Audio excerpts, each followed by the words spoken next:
I recently read a fascinating book by Robert Macfarlane called Underland, A Deep Time Journey. The book is about his experiences exploring the world and life that exists underground, and the important role these places have played in human history.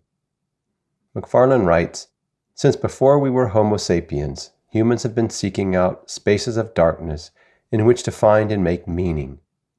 There is something seemingly paradoxical, that darkness might be a medium of vision, and descent may be a movement toward revelation. We may need to go into dark places," he claims, "to see our lives more clearly." Welcome back to this ritual series on the treasures of darkness with Barbara Brown Taylor. I'm Matt Bloom, and in this session, we'll discover the richness darkness holds and how we can use darkness to expand our capacity to see beyond sight. In the previous sessions, we spent time befriending darkness, sitting with it, learning to accept it as a natural part of our lives, like the waxing and waning of the moon. But more than something to merely accept, what if we actually need darkness in our lives? What if there are hidden treasures we can only discover in the dark?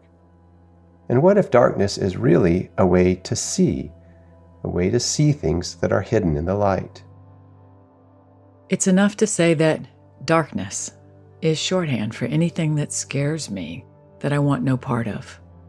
If I had my way, I would eliminate everything, from chronic back pain to the fear of the devil, from my life and the lives of those I love. If I could just find the right night lights to leave on. At least I think I would. The problem is this. When, despite all my best efforts, the lights have gone off in my life, literally or figuratively, take your pick, plunging me into the kind of darkness that turns my knees to water. Nonetheless, I have not died.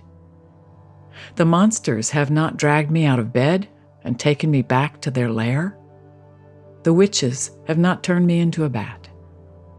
Instead, I have learned things in the dark that I could never have learned in the light.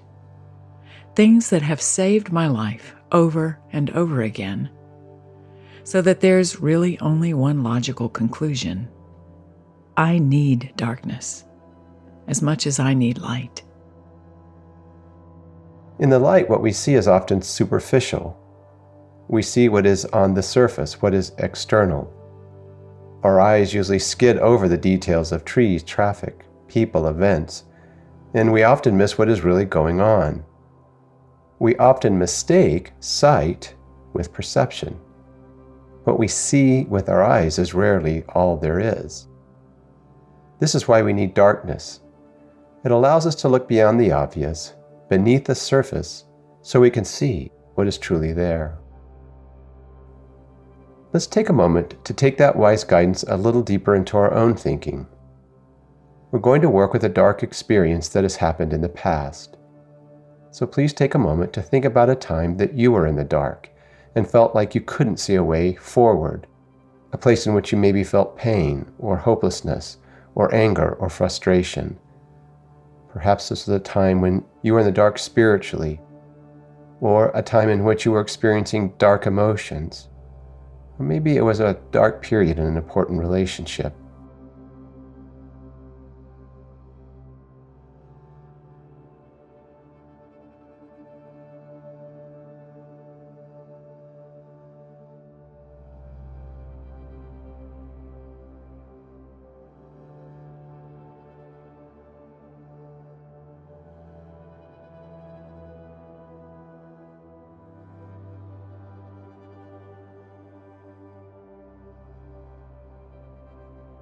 Several dark experiences come to mind for me, and the one I'll focus on here is when I did not receive a promotion at Notre Dame that I thought I had earned. Let's now reflect back on that experience from the position we are at now. What is something that you could have only learned during that time? Maybe you learned something about yourself, or gained insights into how to deal well with different kinds of darkness. Or maybe you're not even sure what you learned, but just draw upon whatever thoughts or ideas are starting to come to mind.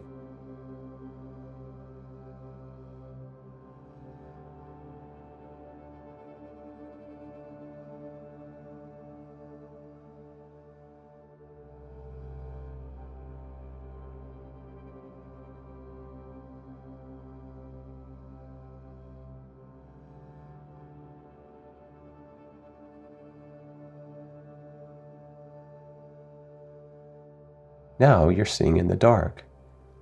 And how did that dark period create a space for something else to be seen? For you to see differently?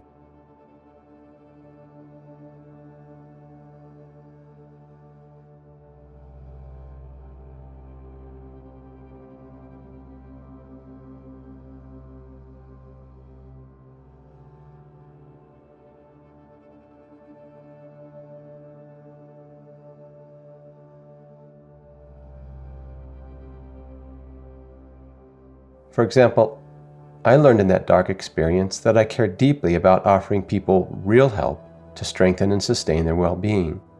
I knew all of the science that showed simple practices could produce huge well-being benefits, but all of that science was locked into academic journals.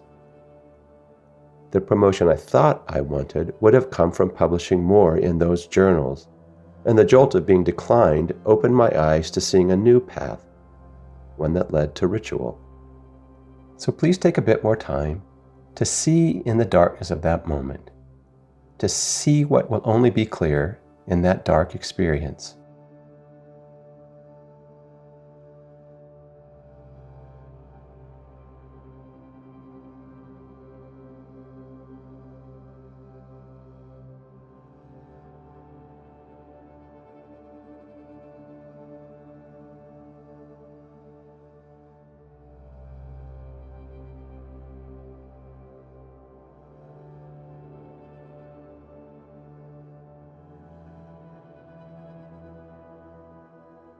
Well, now let's turn our attention to our lives right now.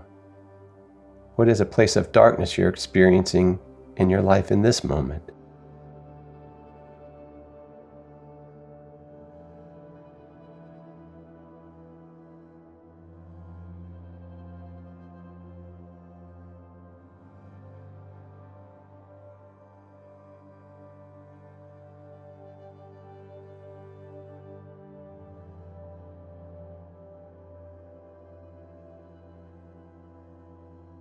And even if you can't quite see it yet, try to imagine how this darkness might be crucial for you to understand something.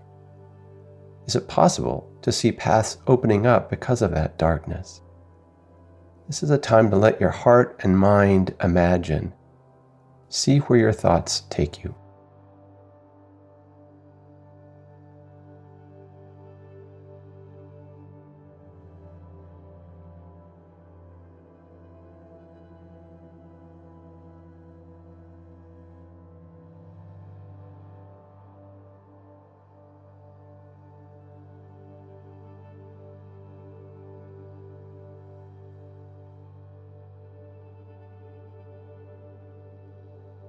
Don't worry if these questions feel difficult right now.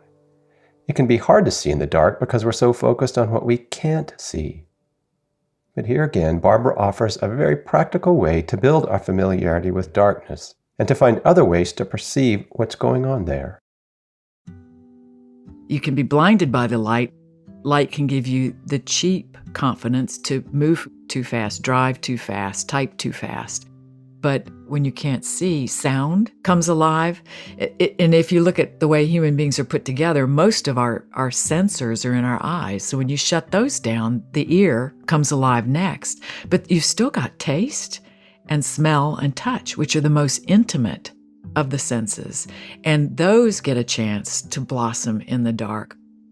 And it's not just physical intimacy. If you've ever tried eating in the dark, if you've ever sung in the dark, if you've ever drummed in the dark, the ways in which drumming speaks to the ears, but it's the fingers come alive with drumming, and the way in which just that sound wave begins to come into your body too. So, whether we're talking about physical intimacy or eating or drumming, there are ways in which that is far more embodied with the eyes closed or with the eyes dimmed.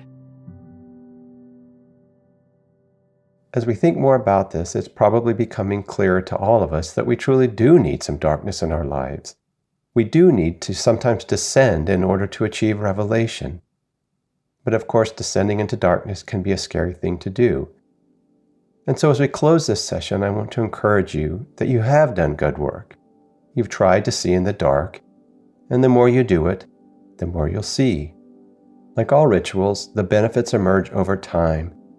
So practicing the ritual is the key. So I hope you'll feel proud of yourself for whatever practice you are able to do today. And I encourage you to continue practicing learning how to see in the dark. Before we go, I'll leave you with a sustaining practice that you can engage in the days ahead.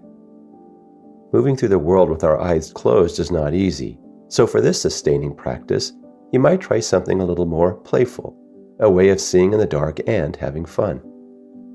Here's the idea. Invite someone to eat in the dark with you. On a night in which it's a new moon, or in a room with windows you can fully shut off from outside light, serve a meal, or at least some drinks and some snacks. And while you're there with the other person, pay attention to what's going on, and talk with each other about what you're experiencing. How does not seeing affect what you're thinking, or doing, or feeling? What feels especially awkward or uncomfortable? Are there any impulses you have to tamp down? And what is new and fresh and interesting? This can be a fun and interesting practice, something to really enjoy doing with someone. And after you finish, you might want to take some time to jot down a few reflections on what you experienced.